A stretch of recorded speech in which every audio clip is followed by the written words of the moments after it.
Innal hamdalillah nahmaduhu wa nasta'inuhu wa nastaghfiruh wa na'udzu billahi min shururi anfusina min sayyiati a'malina.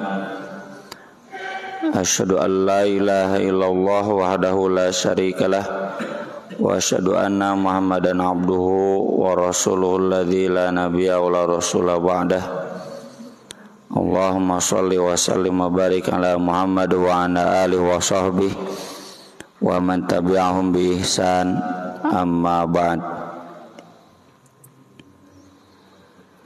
Kitab suci umat Islam Al-Quran melahirkan istilah Al-Qurra atau Qori bagi orang-orang yang mempelajarinya, memperdalam ilmunya, baik itu dari kalangan para ulamanya, santrinya, atau termasuk kalau sekarang ahli pengajiannya. Tapi dalam hadis ada dua cerminan terbalik. Ada dua tipologi terbalik antara yang positif dan yang negatif dari Al-Qurra, ahli-ahli Al-Quran yang Nabi SAW ajarkan dalam hadis. Yang sisi positifnya adalah diantaranya yang disampaikan oleh Anas bin Malik radhiyallahu an qala jaa nasun ilan nabiyyi sallallahu alaihi wasallam. Ada beberapa orang yang datang kepada Nabi sallallahu alaihi wasallam. Faqalu, lalu mereka berkata, ani ba'ath ma'ana rijalan yu'allimunal Qur'an was sunnah. Mohon kirimkan kepada kami beberapa orang yang akan mengajari kami Quran dan sunnah. Ini tentunya dari daerah luar Madinah, sudah masuk Islam, dan tentu tidak mungkin semuanya bedol desa ke Madinah ingin belajar Quran Sunnah. Maka metodenya itu pengiriman da'i, pengiriman guru. Fa ba'atsa ilaihim sab'ina rajulan minal ansor. Lalu Nabi SAW mengirimkan kepada mereka 70 orang lelaki dari kaum Ansor, yuqalu lahumul Qurra, yang biasa disebut Al-Qurra. Fihim khali haram, di antara mereka ada pamanku yaitu Haram. Makanya nenek Anas bin Malik dipanggilnya Ummu Haram. Ini menunjukkan boleh memberi nama dengan nama haram, ya. Senangaran budak teh meni haram, haram teh terhormat. Bukan haram artinya yang jelek, ya. Masjidil Haram kan, haram itu terhormat. Kenapa disebut haram? Haram, ya karena agar kita menjaga kehormatan diri kita. Di lamun aya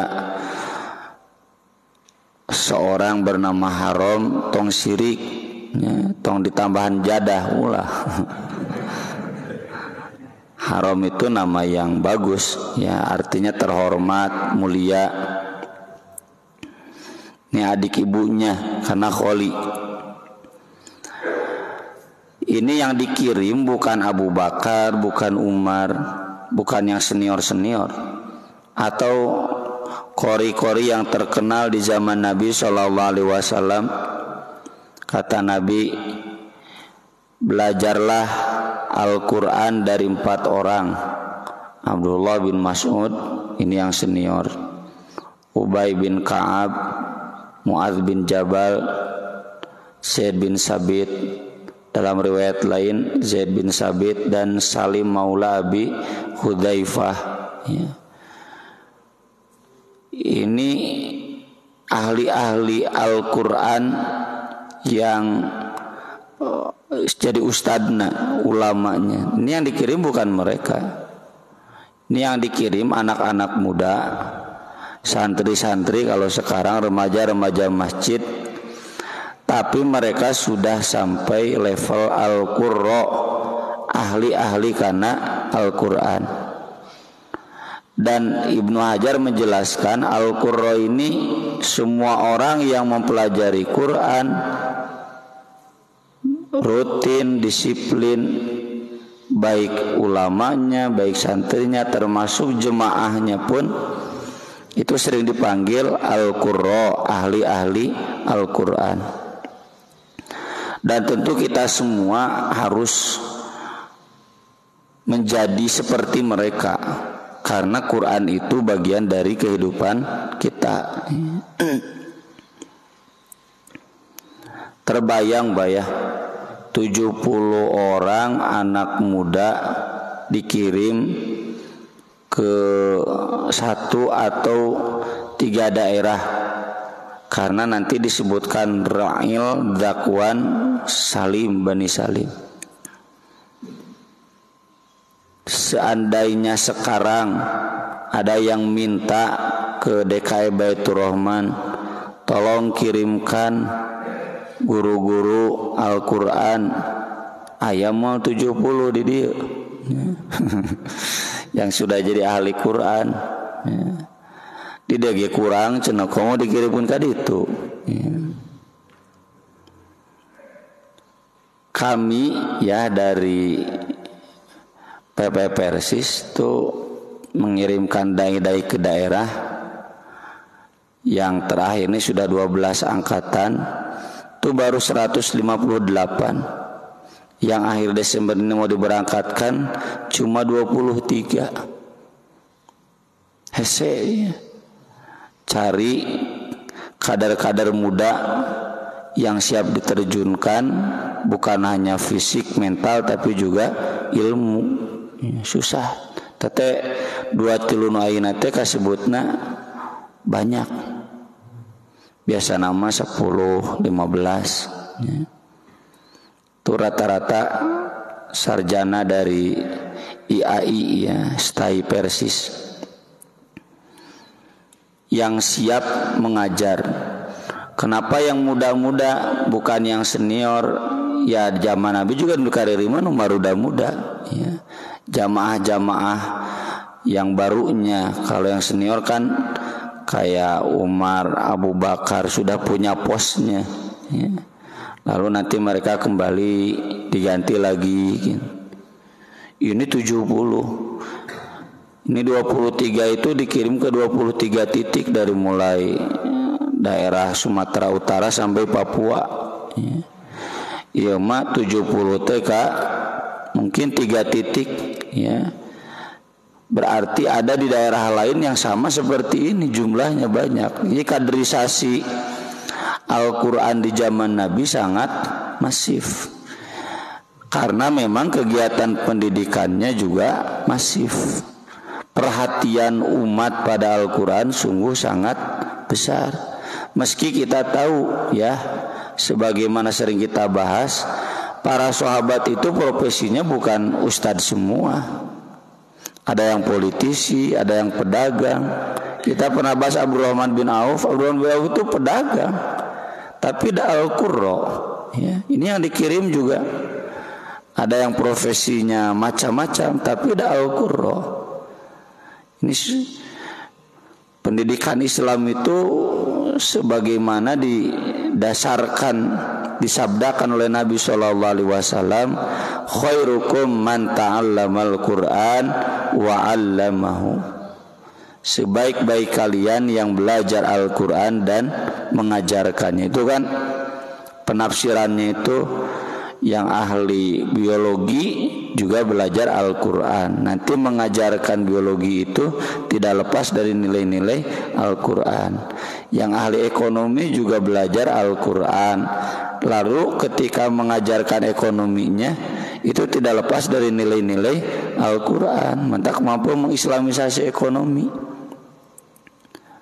Itu yang aktivis-aktivis ekonomi syariah kan pasti ngerti Quran, betul ngerti Quran udah nggak mungkin.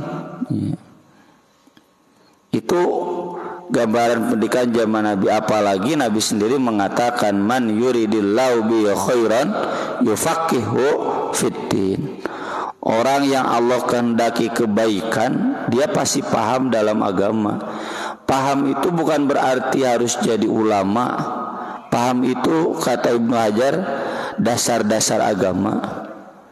Apa dasar-dasar agama itu?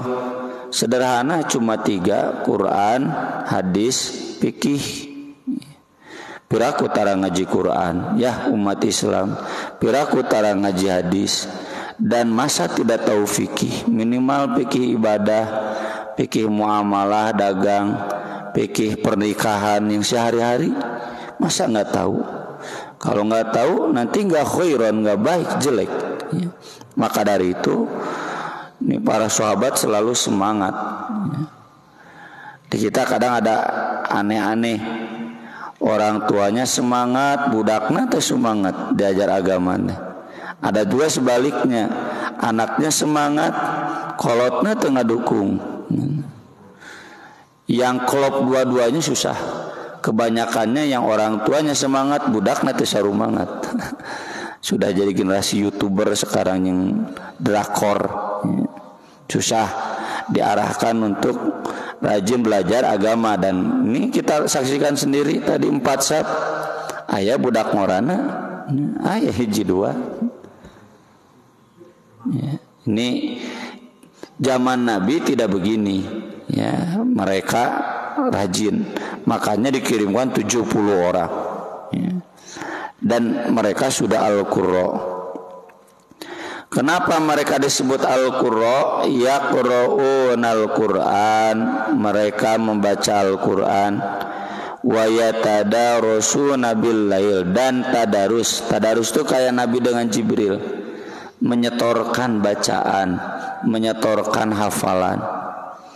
Jadi bukan hanya membaca Quran, tapi sampai menghafal Quran, mengingat Al-Quran. Karena kalau Al-Quran tidak diingat, barho, hari bubar, poho.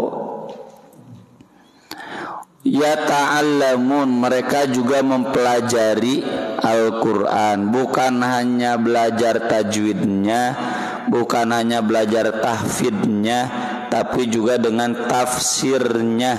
Kieu tak komplit. Di kita masih split-split ya. Yang belajar tajwid belum sampai ke tahfidz. Yang belajar tahfidz kadang tajwidnya tadi perhatikan asal mudah hafalan.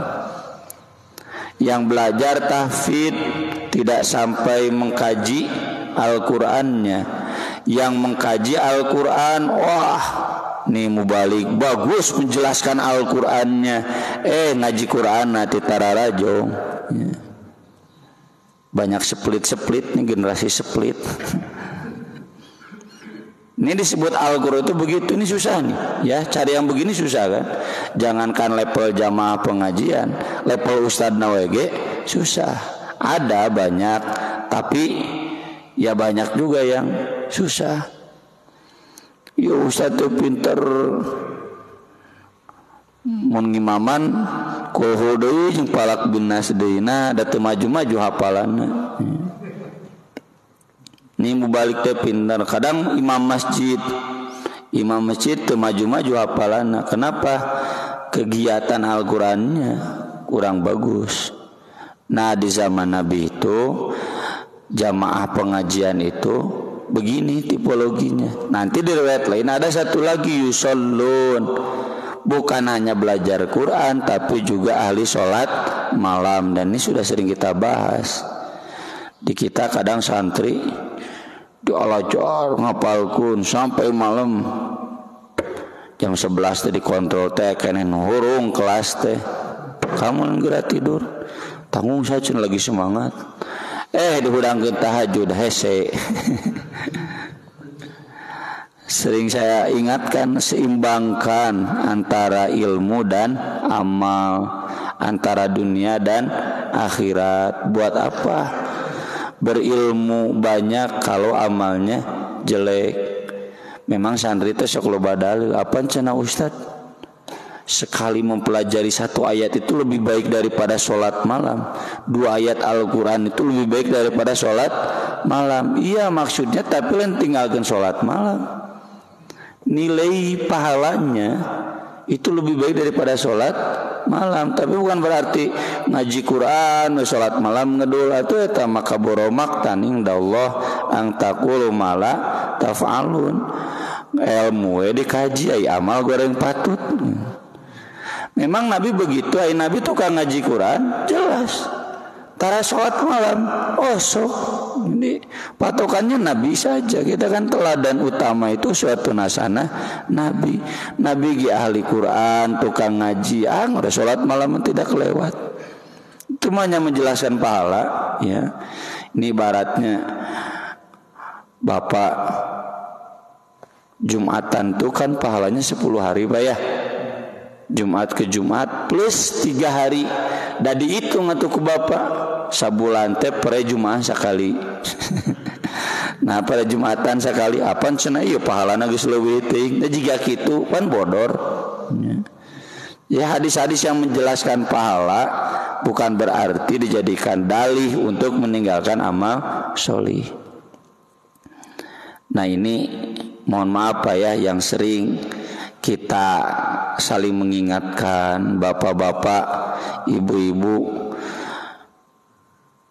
sudah layaklah jadi al-qurra, jadi jamaah ngaji. Kan istilahnya di kita juga ngaji itu kan Quran, ahli pengajian. Apa standar kode etik ahli pengajian? Standar kode etik ahli pengajian teh Pak Bu, waktu malam dipakai wirid, belajar, sholat. Toslah tong aya ingetan Lajo TV nyo buka YouTube ulah lebar, tinggalkan. Kita sudah jadi ahli pengajian. Kalau sudah jadi ahli pengajian, semangat tingginya itu ke ngaji. Karena hadisnya sudah kita bahas di Bulughul Maram. Nabi itu benci nu ngalalobrol bada Isya. Bahkan Umar bin Khattab itu kalau pulang bada Isya ditenggelan tak budak ngoran ngalalobrol teh. Balik-balik siah cenah gitu. Jadi Bapak kalau pulang pada Isya, anu ngobrol tenggelan Pak. Pulang-pulang tidur. Bapak datang ke rumah nyetel TV paruman. Waktu malam itu waktunya tasbih, wa minal laili fasjud lahu wasabbihu lailan tawila. Wa minal laili fasabbihu wa idbaron nujum. Wa minal laili fasabbihu wa adbaros sujud. Ayat-ayat malam itu dalam konsep Islam itu saat-saatnya buat mendekat ke Allah. Fa idza faraghta fansab wa ila rabbika farghab. Tah ku cara kitu innamal usri yusron fa innamal usri yusron. Kalau sudah selesai bekerja di siang hari, fansab, kumpulkan tenaga, siap-siap. Apa di malam hari, wa ila rabbika farghab, lain wa ilal televisi pargob.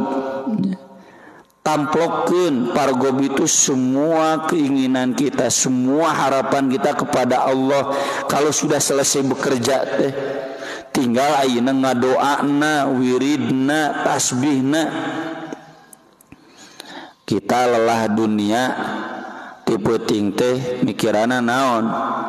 Jalan-jalan, ngopi, ngudud, ya, ngawangkoh, ya, hangot cek barudak mah. Ya. Karena lelah tuh cuma capek, ngarah teh stres. Kan bagi orang beriman mah ubar stres teh lain TV nya, lain YouTube ya, kecuali kalau YouTube-nya YouTube yang ilmu gitu, bukan hiburan yang menghilangkan stres itu. Ala bidzikrillahi tatmainnul qulub, alladzina amanu wa tatmainnu qulubuhum bidzikrillah. Orang beriman itu tentram hatinya dengan zikrullah. Aina lalajo diskusinya Najwa Shihab dina Metro TV naon teh tamah lieur. Tapi apakah haram Ustaz? Boleh ya, sesekali boleh, saatan wasaatan enggak haram, tapi jangan dirutinkan. Ini masalahnya di waktu malam teh kita semua agendanya adalah hiburan, agendanya adalah menikmati malam. Ai salatna ngajina enggak diagendakan. Nah itu bid'ah dan gitu. Sesekali boleh ya. Nabi juga membolehkan, silakan jalan-jalan kuliner dengan keluarga keluar boleh kata Nabi, silakan saatan wasaatan. Baru subuh kemarin, Kamis kemarin kita bahas hadisnya. Kemudian wakanu bin nahar yaji'una bil ma, di siang hari mereka mencari air, fayad'unahu fil masjid, lalu disimpan di masjid. Wayahtatibun, mencari kayu bakar, fayabi'unahu, dijual. Wayashtaruna bi ta'am, lalu dibelikan makanan li ahli suffah, buat ahli suffah, santri-santri yang nginep di kobong di masjid. Suffah itu pinggiran masjid. Dulu pinggiran masjid itu buat santri-santri yang nginep. Enak gitu kan, kobong nempel ke masjid. Walil fuqara, dan untuk orang-orang fakir. Ahlus sufah harus diperhatikan karena mereka santri yang belajar Al-Quran dan gak punya keluarga di Madinah, makanya tinggal di masjid ya. Makanya kami bikin asrama. Semua wajib asrama? Enggak, zaman Nabi oge itu wajib asrama. Yang wajib asrama itu nu jalarauh. Pendidikan zaman Nabi itu pendidikan yang melibatkan orang tua. Orang tuanya ikut terdidik. Ayeuna mah PHP-keun ka pasantren balik kolot nama gitu. Budak diajar agama kolot teu. Jadi itu kasih mbeuh. Ya meskipun boleh, tapi kalau jauh zaman Nabi juga nu jalarauh mah di ahlus sufa. Ari yang deket mah ikut ya, ikut memantau pendidikan anak. Nah ini mereka di siang hari begini. Dan ini sesuai dengan hadis-hadis Nabi. Nabi itu orangnya dermawan. Kenapa dermawan? Karena rajin tadarus, ya kan? Hadis-hadis tentang kedermawanan Nabi itu. Orang itu kalau sudah kaya hatinya dengan Al-Quran, maka dia akan menjadi orang yang kaya hati, dermawan. Matak ararane ongko geus ahli ngaji tapi pedit. Nah berarti eta mah hatena kakunci gini. Dan kita lihat kan nyata ya, yang dulunya sebelum jadi ahli ngaji kalau punya uang lebih tenon mancing, touring, jalan-jalan, balanja, ya, pesta. Jadi kalau sudah ahli ngaji ada uang lebih teh buat fakir miskin ya, buat fisabilillah, buat santri, buat madrasah, buat pesantren. Nah itu asli ahli ngaji. Kalau belum sampai seperti itu, bekerja siang hari hanya untuk dudunya can jadi ahli ngaji. Jadi kalau kita sudah ahli ngaji tapi bekerja kita di siang hari hanya untuk menumpuk diri, kekayaan diri, kekayaan keluarga, harta pribadi, can ahli ngaji. Kalau kita ahli ngaji Al-Qurra, kita bekerja di siang hari seukuran untuk cukup keluarga, yang lebihnya kita mencari lebih buat apa? Biar bisa wakaf ke masjid, wakaf ke pesantren, menyantuni fakir miskin, diagendakeun teh. Ini mereka disebut Al-Qurra karena begitu. bagian cari air buat di masjid, beli makanan buat fakir miskin. Jadi bukan untuk dirinya sendiri saja. Faba'athahum Nabi sallallahu alaihi wasallam ilaihim, lalu Nabi sallallahu alaihi wasallam mengirimkan mereka, tapi fa'aradu lahum, mereka malah dihadang, dibegal kusaha kunu marentan. Faqataluhum, lalu mereka dibunuh, dibantai. Qabla an yablughul makan, sebelum sampai ke tempat. Nabi sangat terpukul atuh tong boro 70 saurang wae ge. Seorang kader santri ahli Quran meninggal pan sedih. Komo 70 komo dibantai. Sampai Nabi SAW kunut nazilah selama 1 bulan. Tayu sababul wurud kunut nazilah Nabi itu. Sudah 1 bulan turun ayat laisa laka minal amri syai'un dan seterusnya. Jangan lama-lama, maksimal 1 bulan kunut, karena kita nggak boleh melanat manusia terus-terusan ya. Nah ini standar akhlak ahli pengajian. Jadi mulai dari ngajinya yang sempurna, ngaji Qur'annya, bacanya, ya tahfidnya, ya ilmunya, tong disiplit-siplit. Yang kedua, sholatnya malam itu disibukkan dengan kegiatan ilmu, kegiatan zikir, kalau tidak tidur, agar nanti di akhir malam bangun ya. Lalu di siang harinya itu bekerja untuk memupuk kedermawanan, untuk bisa memberi kepada orang lain. Ada lagi satu lagi ahli Quran, tapi ini mah yang bejat akhlaknya. Ditanyakan oleh Abu Salamah dan Atha bin Yasar kepada Abu Sa'id Al-Khudri ketika muncul di zaman mereka, di zaman Ali bin Abi Thalib jadi khalifah, Haruriyah. Haruriyah ini kelompok yang berkumpul di Haruro di Irak. Kenapa mereka? Mereka ini sempalan, asalnya pendukung setia Ali, tapi kemudian sakit hati kepada Ali gara-gara Ali kalah di dalam perundingan dengan Muawiyah. Lalu Ali ya karena kalah ya mengalah kepada Muawiyah. Nah ini pendukung Ali ini sakit hati, atau udah cenah bet berunding lain tuluy perang cenah. Saking sakit hatinya jadi berbalik, dan mereka kemudian ekstrim. Mereka ini bukan dari rahim umat Islam, mereka ini mu'alaf dari orang Arab gunung dan orang Persia. Di Irak, di Iran ya nama. Sebagiannya jadi Syiah, sebagiannya jadi Khawarij.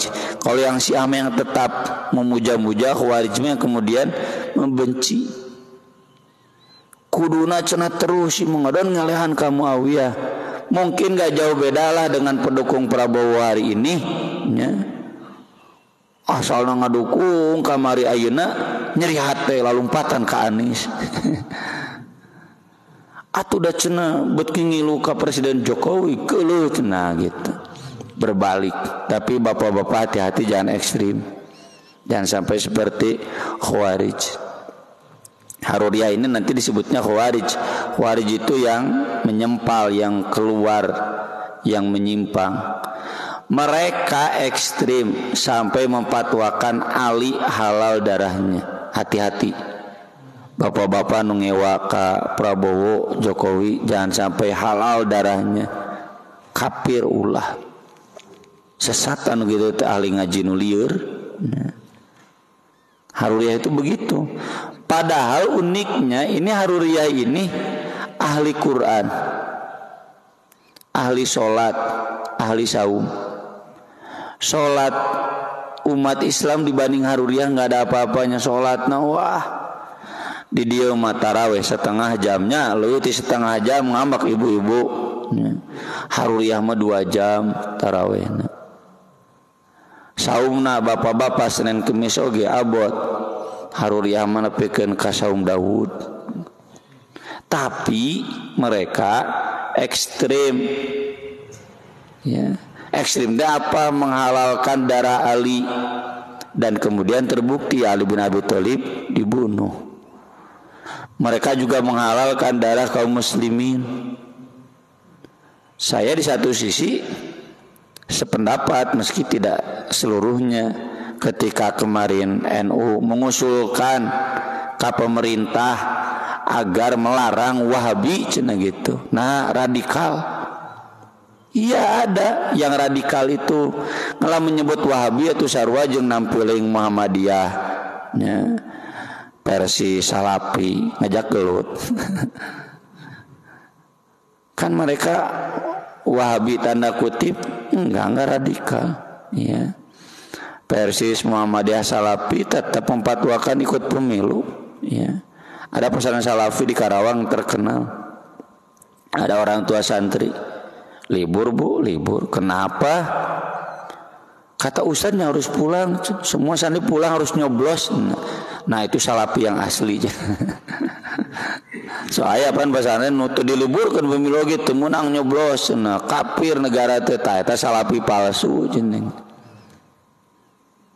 Persis Muhammadiyah sepanjang sejarahnya nggak pernah memusuhi negara, nggak pernah memusuhi pemilu, selalu menganjurkan ke warganya, ke jamaahnya coblos, pilih yang terbaik. Nah ini Haruriyah ditanyakan oleh Abu Salamah dan Atha kepada Abu Sa'id, apakah anda pernah mendengar Nabi SAW menyabdakan tentang Haruriyah? Kata Abu Sa'id, saya tidak terlalu tahu, karena Abu Sa'id di Madinah, itu Haruriyah di Irak nganepi bejana. Cuma memang Nabi SAW dulu pernah bersabda, yakhruju fi hadhil ummah walam yakul minha, akan muncul di kalangan umat ini, tapi beliau tidak mengatakan dari umat ini, cuma di tengah-tengah umat ini. Jadi artinya mereka tidak dilahirkan dari rahim umat Islam, bukan anak-anaknya sahabat, bukan yang ikut bersama Nabi dari sejak awal, bukan pendatang gitu. Mu'alaf nu nyeri hati biasa, mu'alaf nu nyeri hati kieu. Qaumun tahqiruna sholatakum ma sholatihim, satu kaum yang kalian akan meremehkan sholat kalian bila dibandingkan dengan sholat mereka. Di riwayat lain ditambahan siyamakum ma siyamihim, kalian akan meremehkan saum kalian dibanding saum mereka. Maksudnya sholat dan saum mereka hebat. Yaqra'unal Qur'an, mereka juga ahli Al-Quran, tukang maca Quran, mempelajari Al-Quran. Cuma sayang kata Nabi, la yujawizu luqahum aw hanajirhum, tidak melewati tenggorokannya. Qurannya sebatas di suara, enggak sampai ke hati. Yamruquna minaddin muruqasahmi minar ramiyah, mereka lepas dari agama seperti lepasnya anak panah dari busurnya. Busur di dia, anak panah di ditu. Islam di dia, manehna di ditu. Matakna mahiwal, menyempal, tidak mau bergabung dengan umat Islam. Para sahabat, para tabi'in memisahkan diri, dan mereka bahkan berani menyerang umat Islam. Nuh nukitu murtad karena berani memerangi umat Islam. Padahal mereka tukang Quran. Ya, itu karena Qurannya sebatas di zikir, sebatas di lisan, gak sampai ke hati zikirnya. Mun dikirna sampai ke hati. Mereka ngaji Quran tapi tidak dengan ilmunya, makanya jadi ekstrim. Saya bisa pastikan, mohon maaf kalau Bapak Ibu nggak setuju, kelompok-kelompok ekstrim yang ada hari ini tukang ngapirkeun, bahkan menghalalkan darah sesama muslim, ngajina teu anggeus. Dalam mun anggeus mah ngajina moal gitu. Nah, Haruriyah ini nanti di masa Marwan menguasai Basrah. Itu yang hadisnya di bawah disebutkan. Jadi sesudah Muawiyah itu kan ke Yazid. Yazid ke Muawiyah, Muawiyah cucunya. Tapi Muawiyah cucunya ini masih kecil dan tidak cakap memimpin negara. Akibatnya banyak kekecewaan, pemberontakan. Basrah dikuasai oleh Qurra. Ini Qurra itu ya, ini. Nah disebutnya Qurra dan memang tukang ngaji. Ya. Jika kalau di kita ada kelompok ekstremis, padahal tukang ngaji atau aneh. Di Makkah dikuasai ke Ibnu Zubair. Abdullah bin Zubair, sahabat mulia, cucunya Abu Bakar. Beliau sudah diingatkan oleh para sahabat jangan. Jadi perang sesama Muslim, tapi ya banyak membaiat beliau. Nah di Syam nanti Muawiyah yang masih kecil ini diambil alih oleh Marwan. Marwan ini saudara sepupu Utsman kan. Utsman bin Affan, Muawiyah, Marwan ini 3 saudara sepupu. Nanti Marwan digantikan oleh putranya Abdul Malik bin Marwan. Abdul Malik bin Marwan ini khalifah yang soleh. Mertuanya Umar bin Abdul Aziz. Umar bin Abdul Aziz juga soleh. Umar bin Abdul Aziz ini kan diasuh ku Abdul Malik bin Marwan. Ya. Abdul Malik jeung Abdul Aziz teh kakak beradik. Ketika Abdul Aziz pindah ke Mesir, Abdul Malik mah Umar bin Abdul Aziz mah pengen di Madinah, dibiayaan ku Abdul Malik itu ku kakaknya. Lalu nanti diangkat soleh Abdul Malik bin Marwan. Nah nanti di zaman Abdul Malik bin Marwan beliau menyerang ke Basrah, berhasil dilumpuhkan, juga ke Makkah berhasil dilumpuhkan.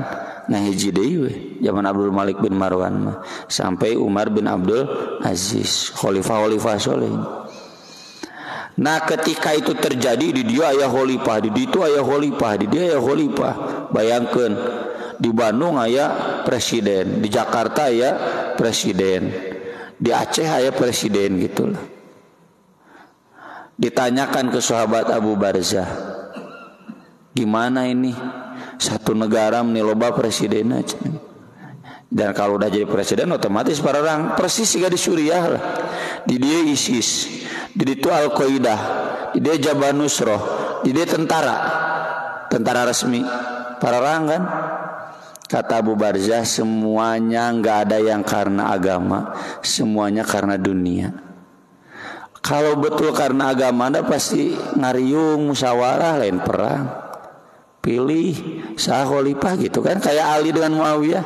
Cek Ali teh geus lah perang wae sok ka dieu badami. Tapi ini mah perang. Ini menunjukkan ya bahwa jadi ahli Quran, ahli pengajian ini belum cukup jadi penyelamat. Sangat mungkin naudzubillah min dalik ya, justru jadi asa aing ahli pengajian kemudian ekstrim ya, melebihi batas sampai khawarij, menyimpang dari umat Islam mayoritas. Naudzubillah min dalik. Aku qouli hadza wa astaghfirullah li wa lakum, subhanakallahumma bihamdik, asyhadu an la ilaha illa anta, astaghfiruka wa atubu ilaik. Wassalatu wassalamu ala Rasulillah. Wassalamualaikum warahmatullahi wabarakatuh.